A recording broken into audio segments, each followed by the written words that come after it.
Selamat pagi teman-teman. Assalamualaikum warahmatullahi wabarakatuh. Apa kabar nih? Nah, semoga baik-baik aja ya, semuanya sehat selalu, selalu dalam lindungan Allah Subhanahu Wa Taala, dalam lindungan Tuhan Yang Maha Esa. Pagi ini kita lanjut materi biaya. Nah, pekan lalu itu kan kita masih tugasnya adalah membuat resuman atau membuat pemilahan dalam artikel yang variabelnya adalah Y. Fungsinya apa sih? Supaya kita tahu apa aja sih yang mempengaruhi biaya itu bisa ditetapkan atau biaya itu bisa diakui sebagai harga pokok penjualan.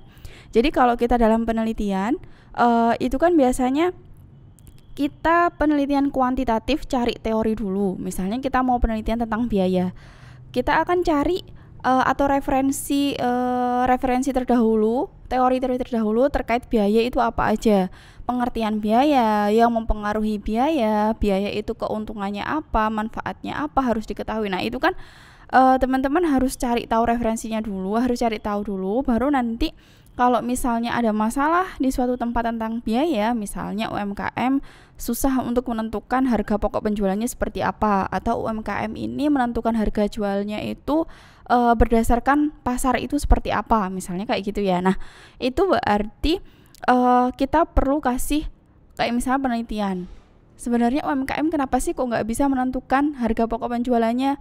Oh, karena dia itu masih kurang aktif atau mungkin masih menganggap biaya-biaya tertentu yang seharusnya itu penting dianggap tidak penting. Contoh, kalau kita itu sebagai UMKM, contohnya apa ya yang paling mudah? Oh, konveksi, misalnya contoh konveksi.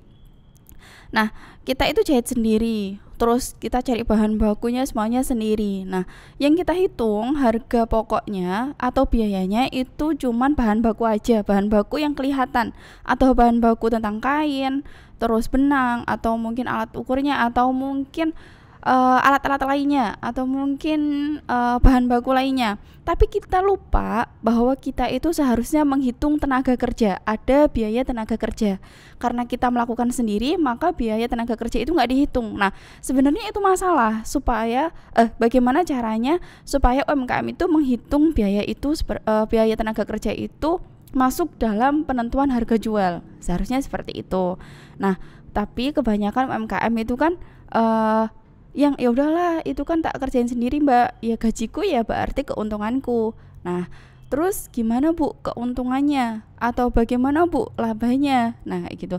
Nah labanya aku hitung itu misalnya setelah tak kurangi harga pokoknya 100.000, terus saya jahitnya adalah misalnya kain dan lain-lain saya hargain 150.000, berarti 50.000 adalah keuntungan saya dan itulah adalah gaji saya. Terus bisa dilihat bahwa usaha ibu ini layak untuk dilanjutkan atau tidak, gimana caranya? Ya berarti saya bisa dong beli mobil, bangun rumah, atau mungkin nyekolahin anak, atau mungkin ganti HP dan lain-lain, misal kayak gitu. Nah berarti dia menganggap usaha dia itu layak untuk dilanjutkan apabila ada peningkatan gaya hidupnya dia, misal kayak gitu, tanpa dia punya pembukuan, tanpa dia punya catatan. Nah kita nggak bisa salahin UMKM yang seperti itu, tapi kita punya peran sebagai agent of change. Kita memberikan pengabdian kepada mereka, kita memberikan pendampingan kepada mereka. Kira-kira faktor apa sih penentuan biaya itu? Oh, faktor biaya tenaga kerja langsung, biaya bahan baku, dan biaya overhead, misalnya kayak gitu. Nah itu kita sosialisasikan kepada mereka. Nah fungsinya cari artikel kemarin mungkin bisa membantu untuk bisa memahami materi untuk minggu ini. Saya rasa teman-teman jauh lebih bisa paham ketika teman-teman bisa baca artikel atau mungkin praktek langsung di lapangan, misal cross check UMKM, atau mungkin di tempat teman-teman sendiri, misal fotokopian. Kenapa menentukan 150 per lembar? Kenapa menentukan 250 per lembar? Kayak gitu. Nah itu biasanya ngikutin pasar, atau mungkin dia menghitung bahan bakunya aja, bahan baku yang kertas dan tinta itu, tapi dia tidak menghitung tenaga kerja untuk diri sendiri gitu. Nah kita lanjut nih untuk biaya. Nah biasanya dalam penentuan biaya itu ada masalah. Yang pertama berkaitan erat dengan penelusuran kos pada tahap pembebanan. Jadi biaya sama beban kalau misalnya kita buat jurnal, kita akuin beban atau biaya sih? Nah, mungkin ada pertanyaan kayak gitu. Nah, kalau misalnya ada yang beranggapan bahwa expense itu adalah biaya, itu di SAK-nya ada yang menyatakan seperti itu. Tapi FASB itu berpendapat berbeda. Expense itu bukanlah biaya, expense adalah beban. Nah, kenapa SAK berpendapat bahwa biaya itu expense itu adalah biaya? Karena nggak mungkin suatu usaha akan menghasilkan pendapatan tanpa adanya usaha terlebih dahulu. Usaha di sini berarti adanya biaya yang dikeluarkan dulu. Jadi kalau kita misalnya mau mendapatkan sesuatu, kita kan harus berusaha dulu tuh. Nah, dia berpendapat seperti itu. Maka expense di sini diartikan sebagai biaya. Namun FASB membedakan antara biaya sama beban. Nah, kalau misal FASB mengakui bahwa biaya itu bisa menambah aset. Contoh, kita beli persediaan, berarti kan persediaan kita bertambah, kas kita berkurang. Tapi kalau beban, misalnya beban asuransi, beban sewa, itu kan kita sudah pakai dulu, misalnya kita sewa 1 tahun. Nah, kita kan perlu membebankan per bulannya. Beban sewa kita 1 tahun misalnya 12 juta. Berarti per bulannya bebannya itu adalah 1 juta. Misalnya kayak gitu, beban sewa. Nah, terus yang kedua, kos itu merupakan bahan dasar olah akuntansi. Nah, kalau kita mau mencatat misalnya di sini 2 juta, biaya 1 juta, mesin 5 juta, itu bagian dari objek cost. Nah, biasanya untuk menentukan labanya berapa, kita harus tahu dulu biaya kita atau harga jual, harga pokok penjualan itu kita berapa, terus kita mau keuntungan berapa, baru bisa diakui pendapatan. Nah, kalau dulu teman-teman pernah ingat dengan sistem perpetual. Nah, misalnya piutang atau kas. Kalau penjualan secara kredit maka akan muncul piutang. Kalau penjualan secara cash itu berarti akan muncul kas. Kas pada penjualan, HPP pada persediaan. Nah, fungsinya apa? HPP atau itu penentuannya sebelum ada keuntungan. Maka nilai persediaan itu yang sebenarnya adalah HPP-nya itu. Jadi sebelum ada keuntungan. Nah, sedangkan kas pada penjualan atau piutang pada penjualan itu setelah ditambah dengan adanya keuntungan yang diharapkan oleh perusahaan.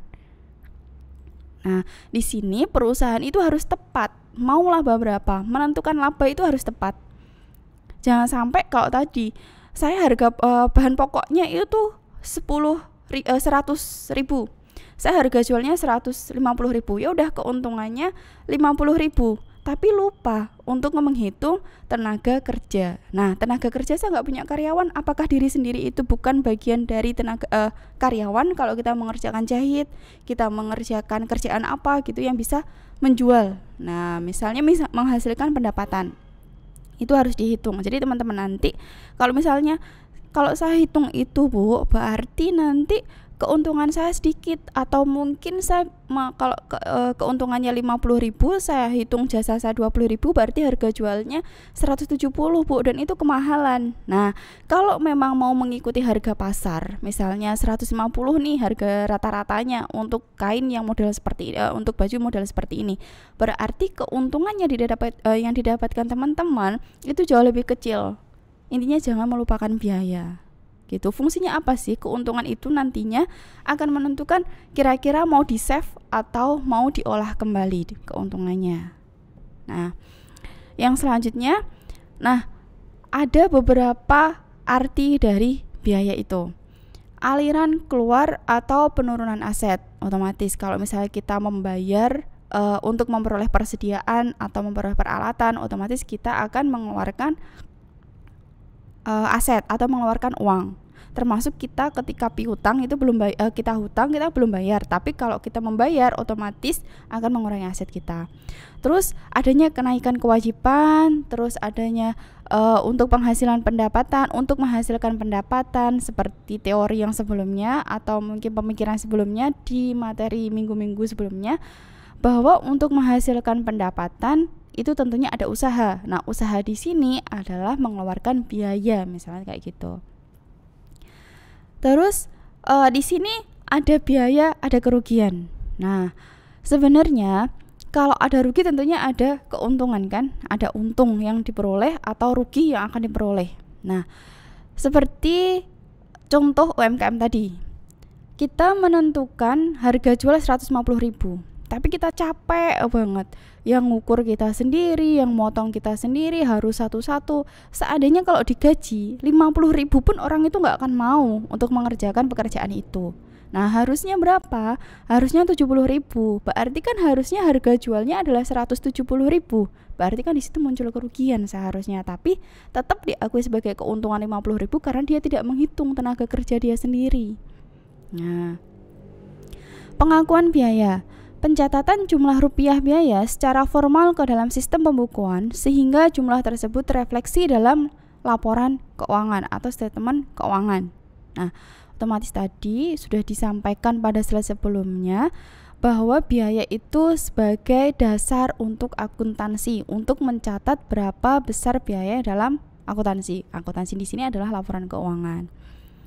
Nah, saat pengakuan biaya, adanya hubungan dengan pendapatan. Nah, tadi kalau misalnya kas pada penjualan, HPP pada persediaan. Nah, berarti ada kas yang diterima, di situ akan muncul sebenarnya berapa sih biaya untuk persediaan ini? Oh, biayanya sebesar HPP. Terus asosiasi sebab dan akibat tentang ini, tentang pengakuan biaya. Jadi sebab akibatnya, penyerahan produk akan menimbulkan pendapatan, penjualan akan menghasilkan pendapatan, sehingga biaya yang melekat pada produk yang diserahkan merefleksikan biaya produksi. Kos yang melekat pada produk diserahkan akan menggambarkan biaya itu. Jadi gini, saya menyerahkan baju nih, modelnya seperti ini, saya menyerahkan baju. Nah, baju itu dibayar cash, pembeli membayar secara cash kepada saya 150.000. Sedangkan harga pokoknya adalah 100.000, sehingga kos yang melekat pada produk yang diserahkan itu akan menggambarkan biaya 100.000 tadi akan menggambarkan harga pokoknya. Nah, disebut juga sebagai penandingan langsung atau perbandingan produk. Asumsinya semua komponen biaya baik produksi, pemasaran, administrasi bisa packing, bisa pelabelan atau mungkin yang lain dapat dilekatkan pada produk. Kalau kita masih teori siapa ya, saya juga lupa. Biaya atau penentuan harga pokok dari produk itu sendiri itu adalah semua biaya untuk memperoleh atau menghasilkan satu produk. Misal, kita buat baju, kita butuh kancing nih, berarti biaya kancing itu pun bagian dari harga produk. Jadi jangan kita menghitung cuman kainnya aja, tapi kancingnya juga, benangnya juga gitu. Masalah berkaitan dengan alokasi sistematis, pokoknya pengalokasian, ada yang ditangguhkan, penangguhan, jadi disusutkan per bulan atau ditangguhkan per bulan, misalnya kayak gitu, kayak beban tadi, atau digabungkan secara bersama. Nah, ini biaya yang digabungkan dan biaya bersamaan. Misalnya untuk kos yang digabungkan, jadi kegiatan 1, 2, 3 semuanya ditotal, semuanya pokoknya budgetnya untuk kain baju ini 100.000, entah pemasarannya mau 50.000 untuk yang satu ini, yang satunya misalnya untuk biaya pemasarannya 30.000, pokoknya digabungkan untuk dapat satu baju itu biayanya adalah 100.000. Sedangkan yang kedua, saya targetkan pemasaran mau gak mau pokoknya cuma 50.000 aja, gak boleh jadi 70.000. Yang 50.000 itu untuk biaya lain-lain, misalnya pemasangan label atau yang lainnya. Nah, berarti saya akan pisahkan biaya itu sejak awal. Nantinya saya akan menemukan berapa biaya dalam satu baju itu. Kalau yang pertama saya akan tentukan sejak awal biayanya pokoknya 100.000 gitu. Terus metode untuk penentuan persediaan bisa atau pengeluaran dari pengakuan persediaan itu bisa diakui seperti FIFO-LIFO. Kalau di sini MPKP, masuk pertama, keluar pertama, masuk terakhir, keluar pertama. Nah, itu kan sebenarnya juga menentukan berapa sih harga jual kita, berapa sih harga pokoknya kita untuk barang itu. Itu akan sangat berpengaruh loh. Nah, di sini masuk terakhir keluar pertama, berarti membandingkan pendapatan sekarang dengan biaya saat ini. Saya beli misalnya saya jual handphonenya sama, tipenya sama, mereknya sama, apapun semuanya sama. Saya beli 1 minggu lalu sama hari ini. Karena saya pakai metode MPKP, maka saya menggunakan harga jual untuk hari ini.